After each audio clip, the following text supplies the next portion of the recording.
Conseil des ministres mun ale baro timela arabado décembre kalo kile wolofila sanba fila ni mugan ani fila chapitre des mesures individuelles la ka jira k'a fɔ conseil des ministres a ye wulikajɔ kɛ ka se ka maa dɔ kɔni bila nɔ kura dɔ o la a fɔ ma ko wa ministère de la défense ancien combattant olu fɛ yen nɔ chargé de mission o kɛla colonel Cheikh Oumar Ndiaye ye ka bɔ yen nɔ mun bɛ tali kɛ wa ministère des transports et des infrastructures la conseil technique o kɛla monsieur Lassana Abdou Keita ye inspecteur des finances do mun tali kɛ monsieur Malik Kasela ale kɔni kɛla ale fana ale ye ingénieur ka bɔ yen nɔ k'i b'a ye k'a fɔ nin ministre in na conseil technique maa dɔw kɔni kɛla olu maa dɔw kɛla conseil technique ye nin ministre in na n'o bɛ tali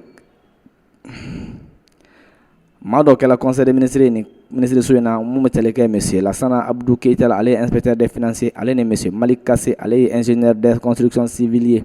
Bamako décembre kalo tile 7 sanba 2022 secrétaire général du gouvernement Mahamadou Agnon officier de l'ordre national ale bolona bɛ sɛbɛn la